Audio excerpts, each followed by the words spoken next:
Double bond बीच में रखा, बाकी सब में हम लाइंस लगा रहे हैं, ब्रैकेट लगा रहे हैं, एन लिख रहे हैं और पॉलीमराइजेशन इज ओवर। बस इतना आसान सा काम था। अब ये जितने भी पॉलीमर्स बने बेटा, इसमें एक ही तरह का मोनोमर दिया गया आपको और आप उसी को पॉलीमराइज करते जा रहे थे। ये हो रहा था। जैसे मैंने आपको इथीन दिया तो पॉलीइथीन, मैंने आपको टेट्राफ्लोरोइथीन दिया तो आपने कहा पॉली टेट्राफ्लोरोइथीन। तो हम एक मोनोमर से पॉलीमर बना रहे थे। जब एक ही मोनोमर बार बार रिपीट होता है तो उसे बोलते हैं होमोपॉलीमर। ठीक है, तो right down when same monomer, when a single monomer, when a single one type of monomers are packed together or polymerized together, when one type of monomers are polymerized together to give a polymer,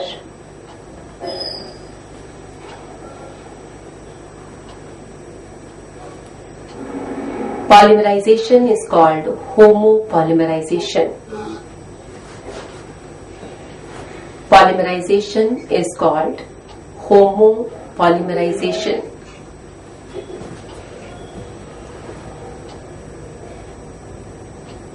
And polymer is homopolymer. Polymer is homopolymer.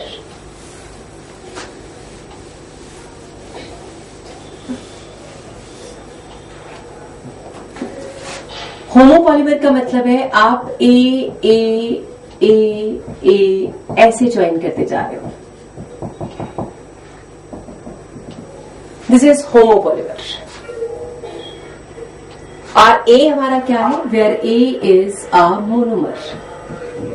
जब आपका एक ही monomer बार बार repeat हो रहा है तो ये homopolymer बन चुका है।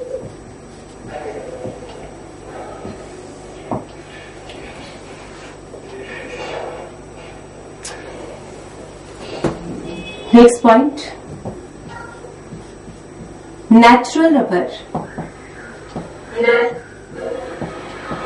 बेटा नेचुरल रबर जो है that is cis form of polymer. क्योंकि डाइईन से बना था तो ये सिस आइसोमर है।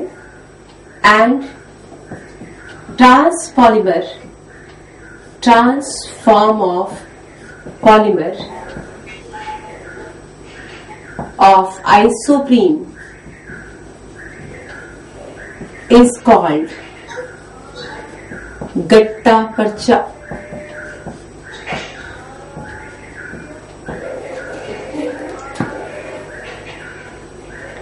ठीक है, तो सिस को तो हमने नेचुरल पॉलीमर कहा, नेचुरल रबर। लेकिन अगर उसी की ट्रांसफॉर्म ले ली जाए तो वो गट्टा पर्चा कहलाता है। दैट इज कॉल्ड गट्टा पर्चा। प्रॉपर्टीज में डिफरेंस होता है, देखने में अलग तरह की होती है, उनकी टेंसाइल स्ट्रेंथ अलग होती है। तो अपने नाम याद रखना है कि ट्रांस को गट्टा पर्चा कहते हैं, सिस को रबर।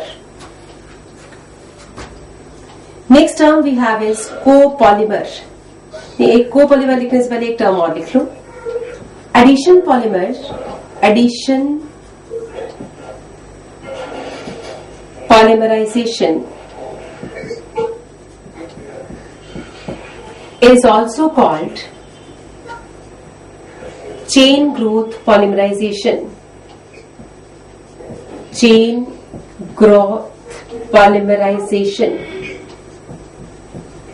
तो आप याद रखना है चेन ग्रोथ और एडिशन पॉलीमराइजेशन एक ही बात है। चेन ग्रोथ और addition polymerisation, these two are same.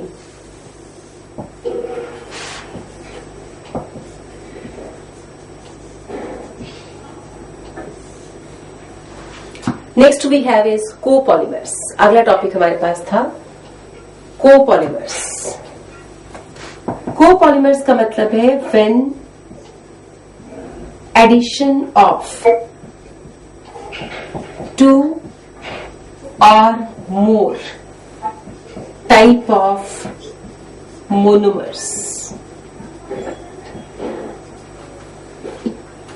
अगर आप कर तो एडिशन ही रहे हो, लेकिन आपने एक जैसे मोनोमर नहीं दिए, आपने कई तरह के मोनोमर मिक्स कर दिए और सब एक दूसरे में ऐड होते जा रहे हैं, in that case the polymer formed is copolymer.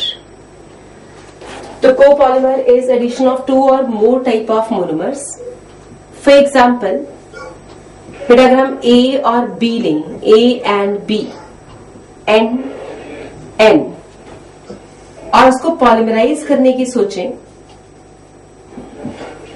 तो नेचुरल बन जाएगा. हो सकता है ये बना हो A B A B A B A B and so on.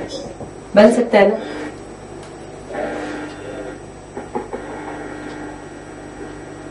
ये जो पॉलीमर हमने बनाया, इसको हम नाम देंगे कि कौन सा कोपॉलीमर है, तो हम कहेंगे दिस इज ऑल्टरनेट कोपॉलीमर.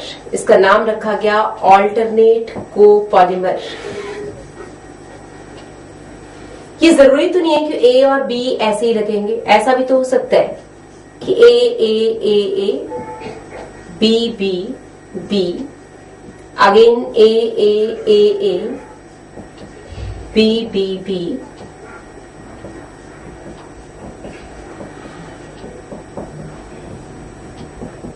ऐसा भी हो सकता था कि कोई एक ब्लॉक स्ट्रेंथ बनती, 4 ए आते हैं, फिर 3 बी, फिर 4 ए 3 बी, या 2 ए 2 बी, 2 ए 2 बी, या 3 ए 3 बी.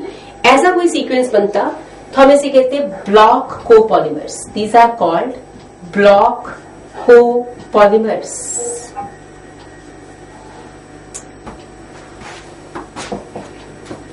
और तीसरी पॉसिबिलिटी थी कि ए की मर्जी, बी की मर्जी, जहां जो चाहे, जैसे मर्जी आए ना आए, भूल जाए, जैसे मर्जी आता जाए. तो हम कहेंगे एट रैंडम, रैंडम कोपॉलीमर. तो कोपॉलीमर्स में बहुत सारी वैरायटी हो जाती है, उनके स्ट्रक्चर्स में बहुत वैरायटी आ जाती है, क्योंकि हो सकता है ब्लॉक बना लें, हो सकता है कि ऑल्टरनेट आ जाए, ये भी हो सकता है रैंडम कोपॉलीमराइजेशन हो जाए. तो हम कहेंगे these are all copolymers.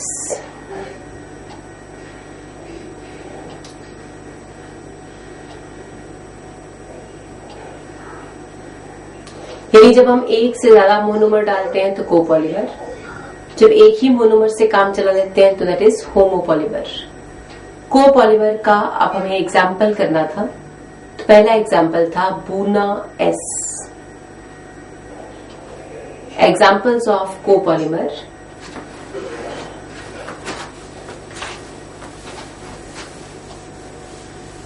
Examples of copolymers.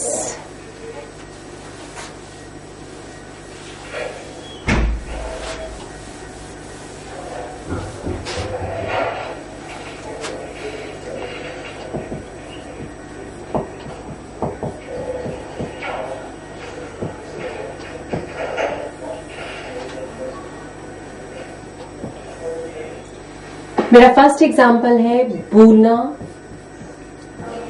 S. Buna S में B U for butadiene, Buna S में बी यू फॉर ब्यूटाडाइन,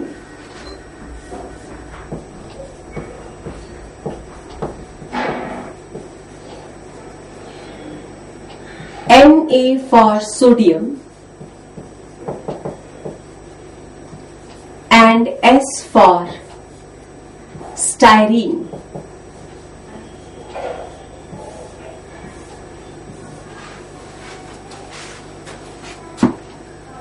एक तो हमें ब्यूटाडाइन चाहिए,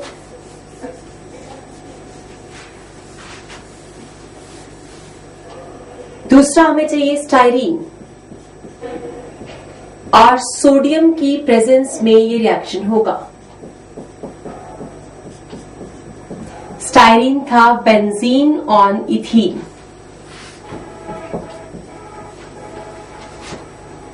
but these two will be joint. आप इसको ज्वाइन कर सकते थे.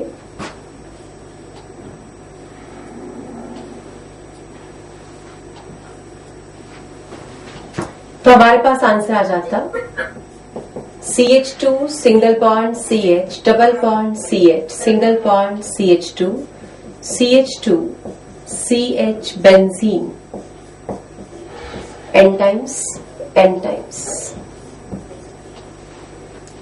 तो ये बन जाता बूना S, यानी ब्यूटाडाइन और स्टाइरीन की पॉलीमराइजेशन की हमने, और जो पॉलीमर बनाया है वो है कोपॉलीमर। ये जो कोपॉलीमर हमने डिजाइन किया है इसमें 2 मोनोमर्स हैं, सोडियम की प्रेजेंस में ये कंबाइन किया था। Another example we have is Buna N. Buna S को एक और नाम देते हैं SBr. This is styrene, butadiene, rubber. और इसकी सबसे खास बात ये है, ये च्युइंगम्स में यूज होती है। जो च्युइंगम्स में रबर होती है, जो उसमें जब चबाते रहते हो वो यही है बूना एस।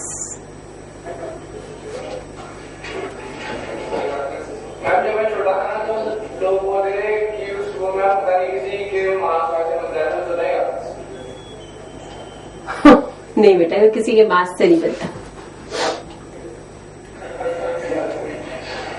वो तो बच्चों को डराने के लिए बोलते होंगे ना, ताकि वो चिंगम ना खा जाए।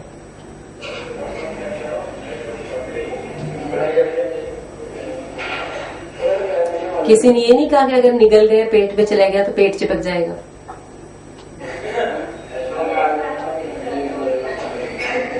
हमें तो यही बोला करते थे कि अगर खा गए तो आपकी जो अंदर की पेट की जो अंदर जो इंटेस्टाइन्स हैं या पेट के अंदर जो भी वो नालियां सी होंगी वो सारी चिपक जाएंगी और पेट खराब हो जाएगा, फिर काट के निकालना पड़ेगा।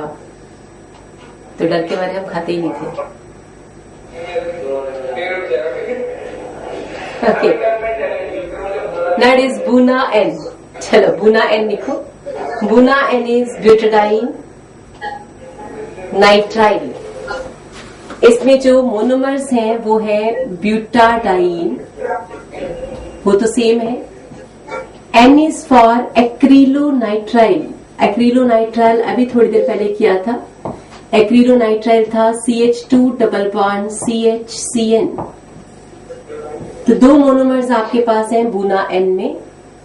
Next example we have is ABS. ABS is a third example. A for acrylonitrile. Sorry. B for butadiene. और S for styrene. तो 3 एग्जाम्पल जो कॉमन हमारे पास हैं, those are Buna S, Buna N, and then we have ABS. These are copolymers having some monomers combined together to give us a long chain of polymers. That's all about your examples of addition polymers. हमने इस addition polymers के बहुत सारे examples किए। अब हमें करना है mechanisms of addition polymerization. ये mechanism करके फिर ब्रेक। नहीं, टाइम नहीं बता सकते, हो सकता है 10 मिनट में हो जाए।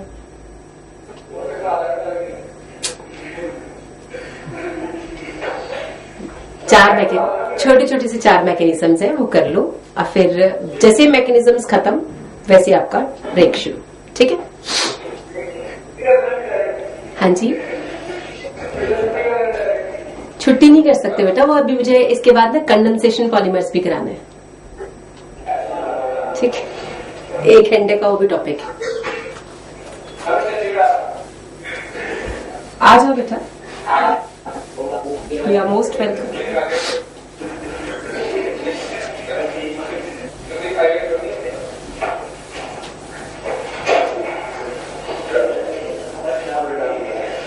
ओके, नाउ इट इज बुनाइन करने के बाद अब जरा करते हैं polymerisation mechanisms of addition polymerisation.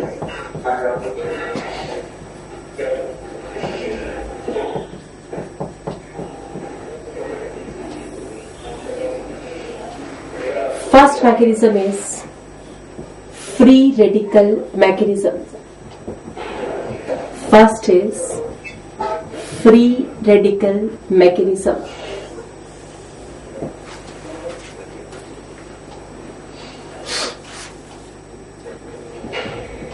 अगर हम इथीन लेके चले और यहां पे डाल दें पेरोक्साइड, तो आप सबको पता है कि पेरोक्साइड की प्रेजेंस में और सनलाइट की प्रेजेंस में कौन सा मैकेनिज्म होता है, फ्री रेडिकल। तो आपको इथीन मिलेगा, दैट इज पॉलीमेरिक इथीन। तो जो मैकेनिज्म होगा वो फ्री रेडिकल होगा। स्टेप 1 ऑफ मैकेनिज्म, हम कहेंगे जो पेरोक्साइड हमने डाला है वो है benzoyl peroxide, COO benzene. This is the peroxide I have taken. This is benzoyl peroxide.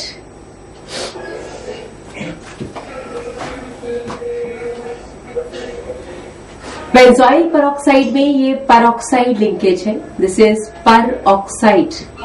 Oxygen, single bond oxygen is called peroxide. अगर ये सेल्फ डिसोसिएशन कर ले तो हमें बताया कि सनलाइट के प्रेजेंस में ये खुद ही टूट जाएगा and we get formation of benzene, COO free radical, 2 molecules. ये फ्री रेडिकल स्टेबल नहीं होते, रिएक्टिव होते हैं, highly reactive rather. COO free radical, ये फ्री रेडिकल फिर टूट जाएगा to give us carbon dioxide plus benzene free radical.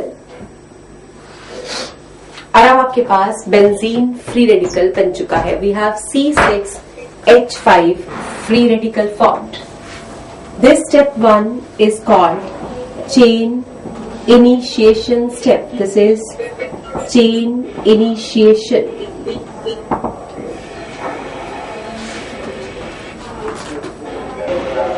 तो chain initiation step is clear to all of you? Chain initiation समझ आ गया? Okay, so now we have phenyl free radical. So step 2 is chain propagation.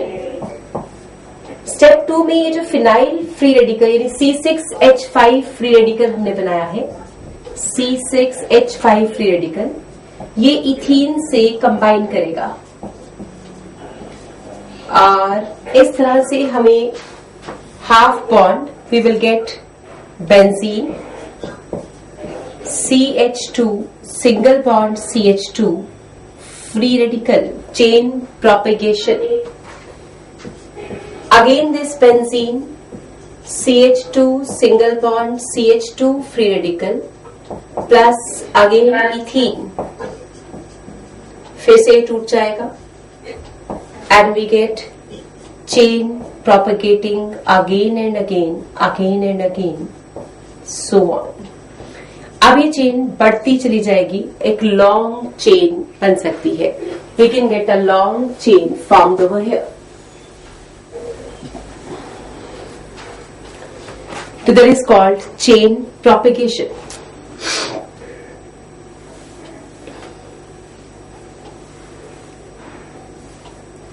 अब chain propagation के बाद third step हुआ करता था chain termination. Step 3 is chain termination.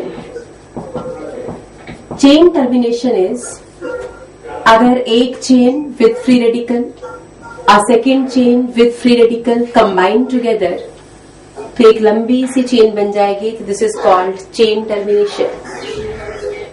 2 free radicals combined together, we get chain termination. That is the first mechanism we are having for free radical type polymerization.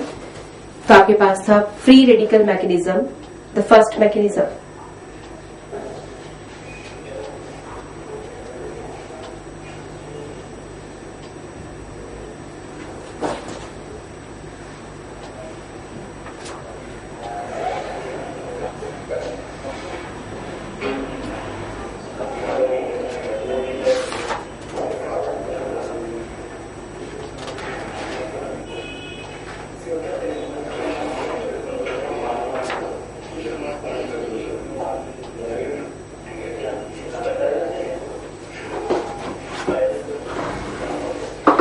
बातें मत करो बेटा, please जल्दी से नोट करो, हरी आप।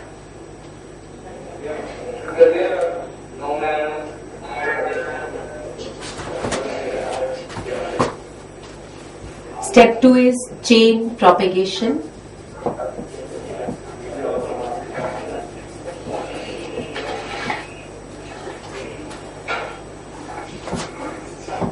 Ethene formed by this mechanism, ethene formed in presence of peroxide. In presence of peroxide is low density ethene. इससे जो इथीन मिलती है वो लो डेंसिटी इथीन होती है, दैट मीन्स ब्रांच्ड। आपने अभी थोड़ी देर पहले किया था, जो ब्रांच्ड होते हैं वो लो डेंसिटी इथीन बनाते हैं। तो यहां से जो आपको इथीन मिलती है that is going to be low density ethene और branched ethene, polythene. First mechanism we are finished with. Note कर लिया बेटा सबने?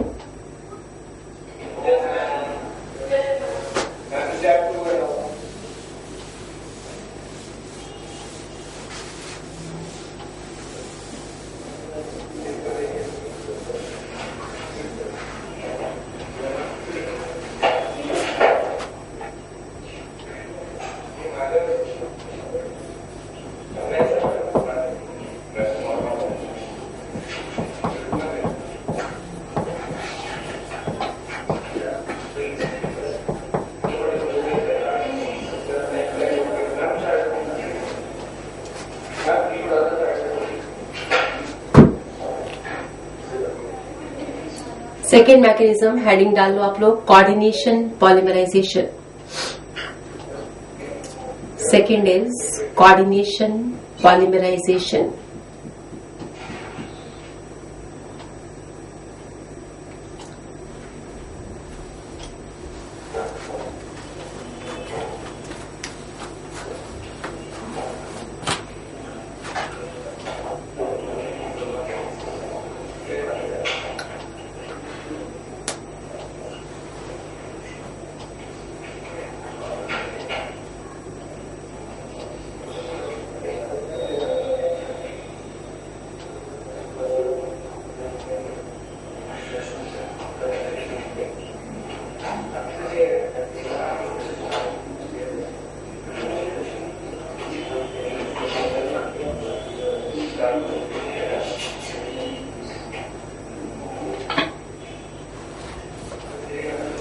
Coordination polymerization, that is by catalyst Ziegler-Natta.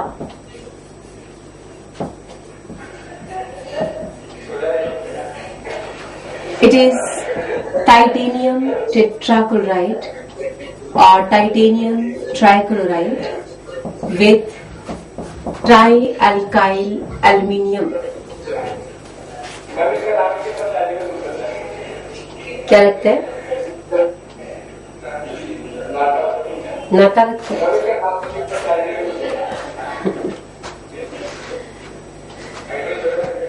बेटा इस पॉलीमराइजेशन में टाइटेनियम डी ब्लॉक एलिमेंट का पार्ट, डी ब्लॉक एलिमेंट है, दिस इज ट्रांजिशन एलिमेंट। ये इथीन के साथ कोऑर्डिनेट बॉन्ड बनाएगा। This will form a coordinate bond with ethene और धीरे धीरे यू विल फाइंड कि टाइटेनियम के साथ एक इथीन जुड़ा, single bond CH2 single bond and so on, we get a long chain formed with ethene, n molecules will be coming there. तो हम कहते टाइटेनियम इसमें कोऑर्डिनेशन से पॉलीमराइजेशन को स्टार्ट कर रहा था। इससे जो पॉलीमर बनता है वो लीनियर है, लीनियर पॉलीमर्स आर फॉर्म्ड। और आपको पता है लीनियर पॉलीमर का मतलब high density polythene is formed. तो Ziegler-Natta कैटलिस्ट यानी a catalyst of titanium, titanium tetrachloride with trialkyl aluminium, इससे जब हम पॉलीमराइजेशन करते हैं तो उसको बोलते हैं कोऑर्डिनेशन पॉलीमराइजेशन। और इस पॉलीमराइजेशन से हमें जो इथीन मिलती है वो है हाई डेंसिटी।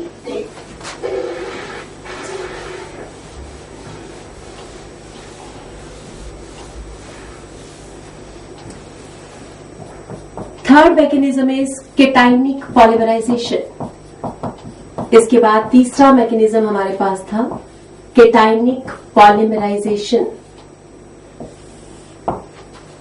केटाइनिक पॉलीमराइजेशन में electron donating groups stabilise cation. बस आपने ध्यान रखना है कि केटाइन्स को स्टेबलाइज करने का काम कौन करता है? Electron donating group. ये हमारा हिंट है। जिन भी मोनोमर में इलेक्ट्रॉन डोनेटिंग ग्रुप थे वो केटाइन्स को स्टेबल कर सकते थे।